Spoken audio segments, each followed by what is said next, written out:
You ask Tiger to calculate. This deals with finding the midpoint between 2 points. The midpoint between the 2 points is -2, -4.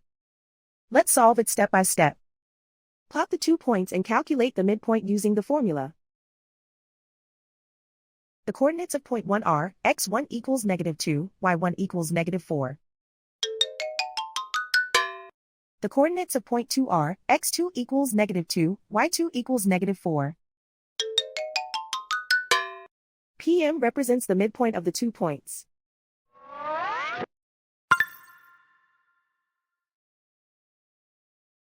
Use the x values in the midpoint formula to find the midpoints x.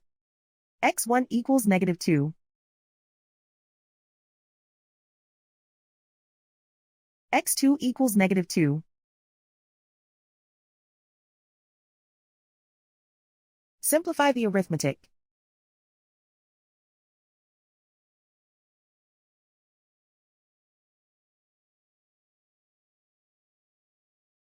Use the y values in the midpoint formula to find the midpoints y. y1 equals -4.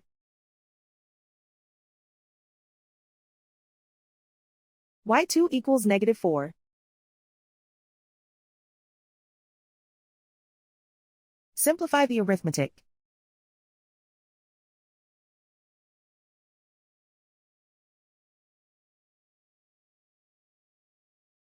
And so, the midpoint is -2, -4.